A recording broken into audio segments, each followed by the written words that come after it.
तो क्लास आपको बोर्ड पर लिखी हुई चीज़ें देखकर अंदाज़ा हो गया होगा कि आज की क्लास अपनी किस चीज़ से रिलेटेड होने जा रही है। आप सभी यहाँ पे ध्यान दीजिए, हम यहाँ देखने जा रहे हैं nature of sine x, cos x and ten x in all quadrants.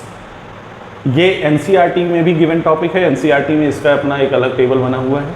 आप उसमें टेक्नोमेट्रिक सारे टेक्नोमेट्रिक रेशियोज़ के nature first, second, third and fourth quadrant में अलग अलग आप देख सकते हो।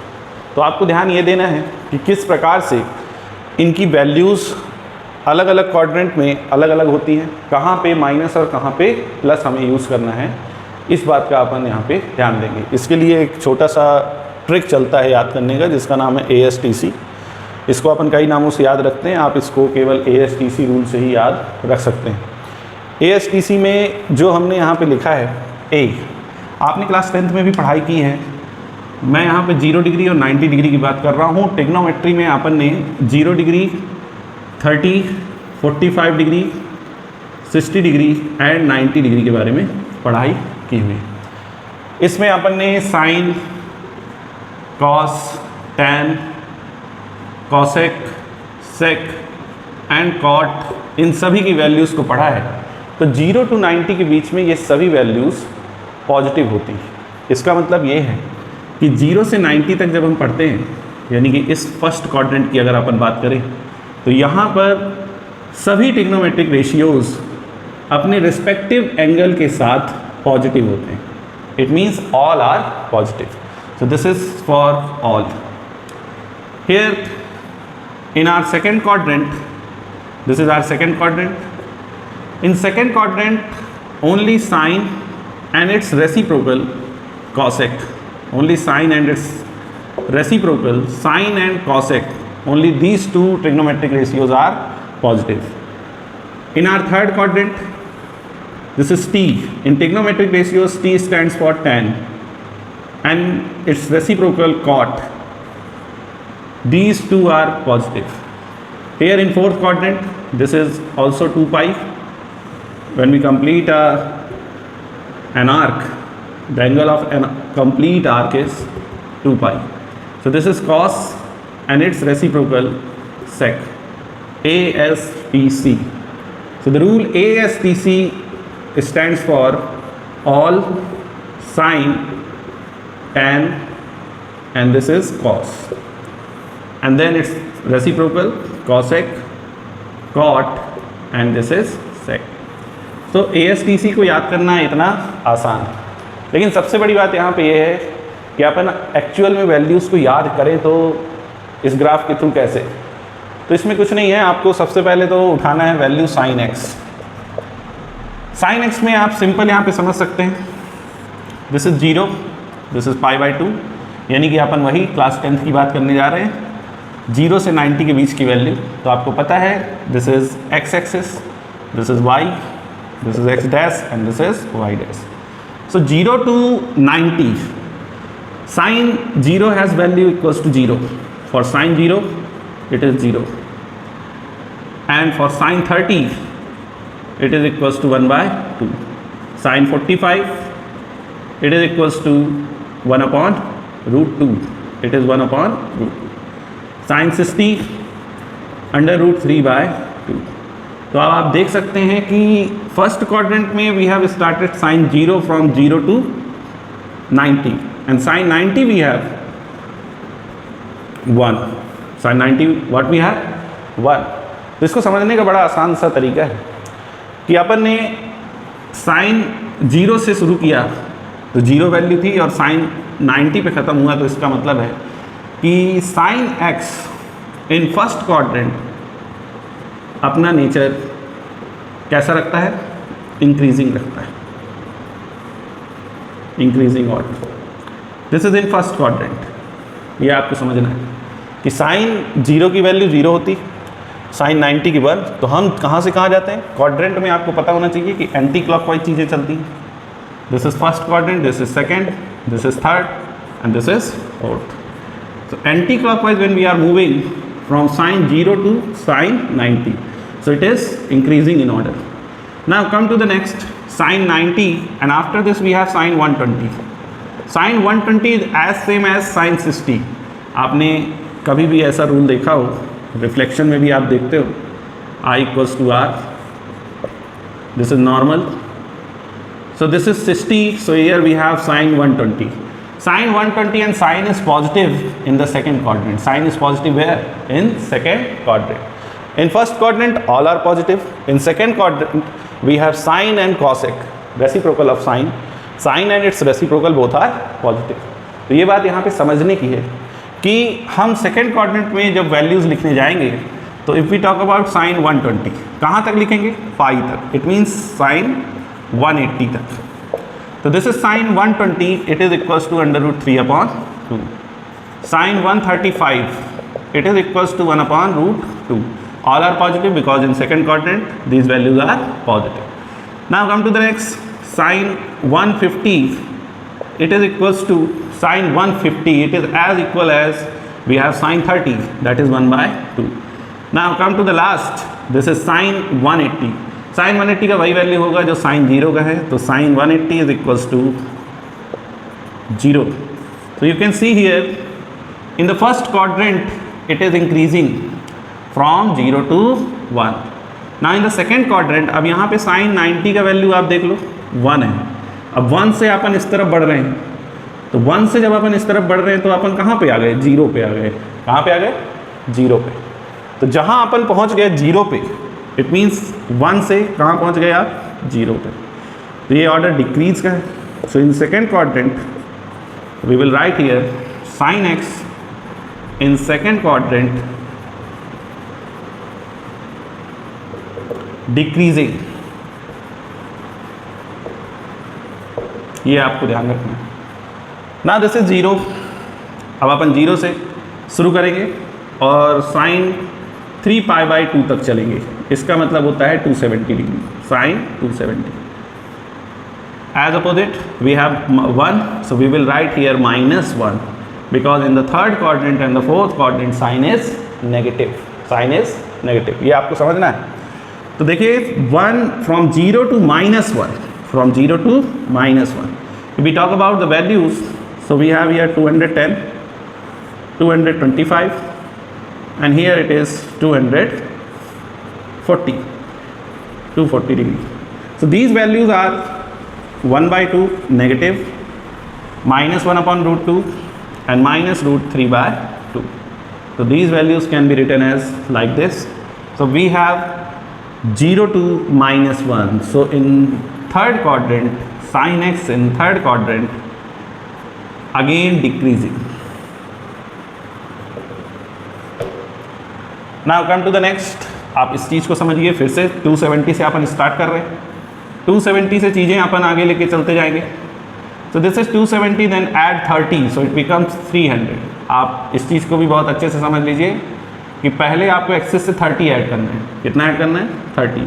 Then 15, then 15, so it is also 330, and here you come 2π is equals to 360. तो this is the angle of complete arc. This is the angle of complete arc. तो अब आप इससे समझिए कि we have sine 300 -1, then it is start going to 0. This is 2π, sin 2π is 0. From -1 to 0, हम -1 से 0 बढ़ेंगे. तो बढ़ेंगे तो इसका मतलब increasing. So it is sine X in fourth quadrant increasing. तो आई होप कि आपको ये नेचर समझ में आ गया होगा कि एक्सिस वाइज हम कैसे साइन एक्स का नेचर बताते हैं. एक्सिस वाइज साइन एक्स का नेचर सबसे पहले हमने क्या क्या सीखा? ASTC रूल सीखा. ASTC में हमने ये देखा कि फर्स्ट क्वाड्रेंट में all trigonometric ratios are positive. In second quadrant sine x cos x are positive. In third tan and its reciprocal cot. In fourth cot and its reciprocal cos and its reciprocal sec are positive. तो इस प्रकार से ये table बनाई जाती है कि देखिए साइन 0 से 90 जाएंगे तो अपन 0 to 1 जाएंगे. तो सीधी सी बात है, आप यहाँ समझिए 0 to 1 जाएंगे तो इंक्रीज़ होगा. देन 1 to 0 जाएंगे, डिक्रीज़ होगा. अगेन 0 to -1 जाएंगे, डिक्रीज़. एंड देन -1 to 0 जाएंगे तो इंक्रीज़ होगा. तो ये बात बड़ी आसान है, इसको आप लोग सभी लोग समझ सकते हैं. अब इसके बाद अपन कॉस के बारे में डिस्कस करते हैं. ठीक है.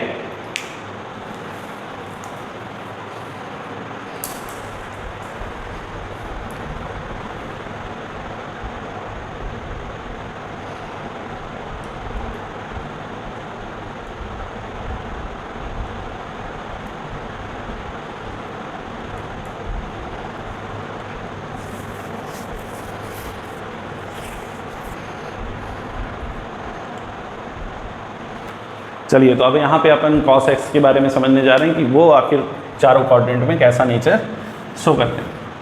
तो आप यहाँ देख सकते हैं, this is 0 degree and from 0 we are going to start and this is pi by 2 and this is pi and this is 3 pi by 2 and here we have 2 pi. This is the complete angle of an arc 2 pi. हमने 0 से start किया और and कहाँ पे किया 2 pi पे। इसका मतलब एक कंप्लीट आर्क हमने बनाया। सो cos 0 हैज़ वैल्यू, अपन यहाँ पे cos 90 तक की वैल्यूज़ को देखेंगे। So as you know cos 0 degree it is equals to 1, cos 30 it is equals to √3/2, cos 45 it is equals to 1/√2, cos 60 it is equals to 1/2, and then we have cos 90, this value is equals to 0. so इसका मतलब हमने शुरुआत 0 degree पे 1 से करी और and कहाँ पे किया है 0 पे। तो आप देख सकते हैं कि यहाँ पे value in first quadrant 1 to 0 जा रही है। कोई भी वैल्यू जब 1 to 0 जाती है तो इसका मतलब क्या होता है कि वो डिक्रीज़ हो रही है। तो यहाँ पे अपन लिख लेंगे डिक्रीज़। ओके, तो ये ध्यान रखिए। इसके बाद अपन यहाँ जाते हैं, इधर से अपन को एंटी क्लॉकवाइज चलना है। ये ध्यान रहे कि अपन को मूवमेंट क्या रखनी है, एंटी क्लॉकवाइज। तो cos 90, the value of cos 90 is equals to 0। तो अपन यहाँ पे 0 से वैल्यू लेकर के चल रहे हैं।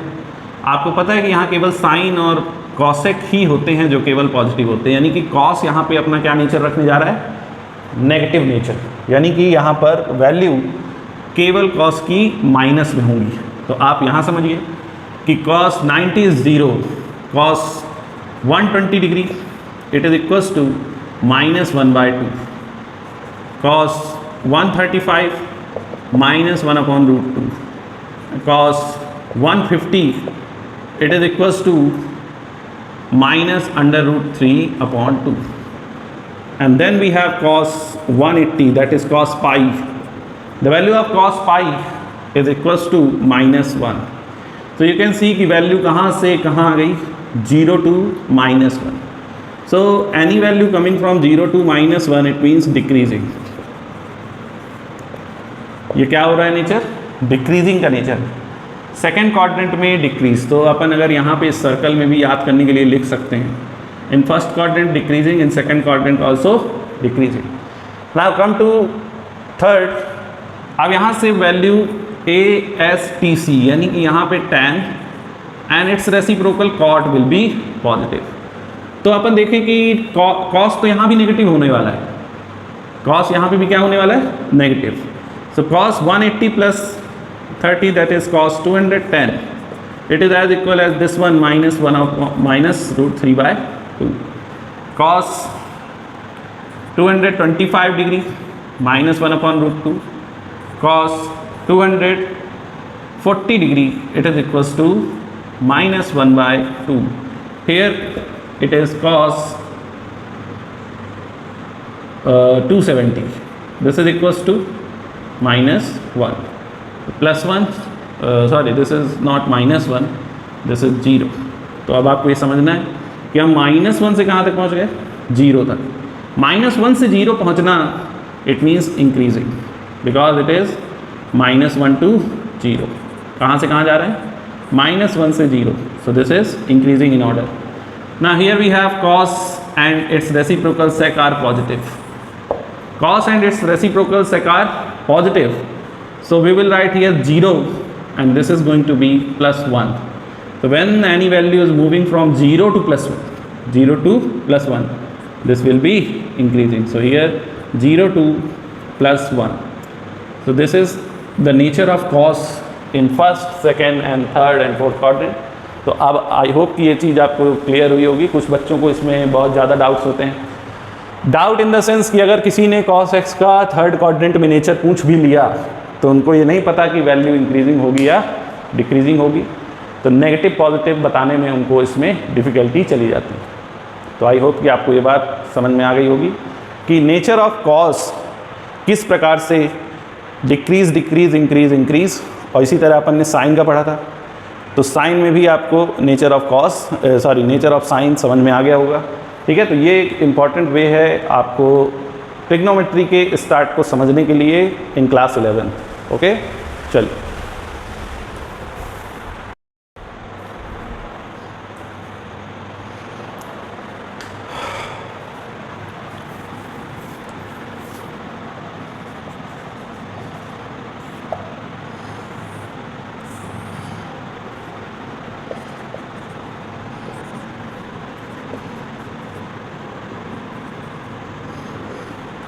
चलिए, तो अब यहाँ पर अपन tan के बारे में समझते हैं। tan का नेचर अपन को चारों क्वाड्रेंट में समझना है, तो बड़ा आसान है। सबसे पहले तो आपको यहाँ पे बना लेना है कि this is going to be anticlockwise. So in first quadrant, as you know, the value of tan 0 is 0। So 0 to tan 90, 0 to tan 90 it is going to be not defined. 0 to 90 it is not defined, and this is 0 to not defined. It means we are increasing in order from 0 to not defined. आपको पता होना चाहिए कि यहाँ पे tan की values क्या क्या होती हैं। tan 90 is not defined, tan 60 is √3, tan 45 is 1, tan 30 is 1/√3. That's how we will write these values, and tan 0 is 0. तो कोई भी वैल्यू 0 से पहुंच गई हो infinite, it means 0 to not defined and gradually increasing। आप इनमें देख सकते हैं 0 से बड़ा नंबर ये, उससे बड़ा ये, इससे बड़ा ये, और नॉट डिफाइंड तक अपन पहुंच गए हैं। फर्स्ट क्वाड्रेंट में आपको पता है कि सभी पॉजिटिव होते हैं, इट मीन्स tan पॉजिटिव ही रहता है। तो पॉजिटिव नंबर्स जब बढ़ते जाएंगे तो उसे अपन क्या लिखेंगे, increasing. So this is increasing from 0 to infinite. Now in second quadrant, tan is negative, and the tan pi value, tan pi is already 0. Between infinite, so we will write here negative infinite to 0, because यहाँ पे सारी values क्या हैं अपने पास, minus में है। किसमें है, माइनस। माइनस से होते होते वैल्यू अगर 0 आ रही है तो इसका मतलब minus side, it means left side of the number line से होते होते अगर आप 0 पे पहुंच रहे हैं, it means you are increasing in order. आप क्या हो रहे हैं, 0 से आप क्या हो रहे हैं, पहुंच रहे हैं, इंक्रीज हो रहे हैं। In third quadrant tan is positive, in third quadrant tan is positive. So when we are going from 0 to positive numbers, अब tan पॉजिटिव है यहाँ पे, तो 0 से जब हम पॉजिटिव नंबर्स पे आगे बढ़ेंगे तो हम 0 to इनफाइनाइट पहुंच जाएंगे। कहाँ पे, यहाँ पे। सो this is 0 to infinite, it means it is increasing in order, क्योंकि आप tan को पॉजिटिव पाएंगे। 0 से आप आगे बढ़िए और पॉजिटिव नंबर्स के साथ आप आगे बढ़ेंगे तो इट मीन्स आपको इंक्रीज इन ऑर्डर, यानी नंबर लाइन पे आपको कहाँ जाना पड़ेगा, right side. So that is in increase of order.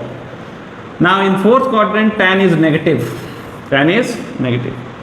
So we will write this is also 0, tan 2 pi is 0। अब नेगेटिव से होते होते आप कहाँ पहुँच रहे हो, 0 पे। So negative to 0, it means we are already negative infinite to 0, it means we are increasing in order.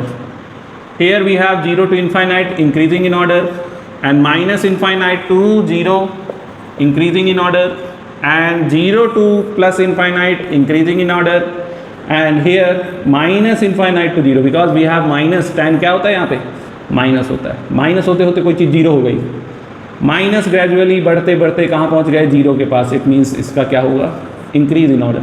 It means tan x is increase in order in all the quadrants. आपको नेचर समझ में आया होगा tan का। tan का nature समझना इसमें बहुत आसान है। 0 से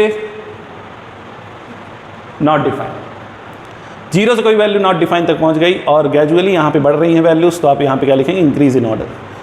tan is negative in the second quadrant, तो माइनस इनफाइनाइट टू जब 0 पहुँच गए अपन, यानी माइनस होते होते अगर आप 0 पहुँच रहे हो तो इंक्रीज इन ऑर्डर।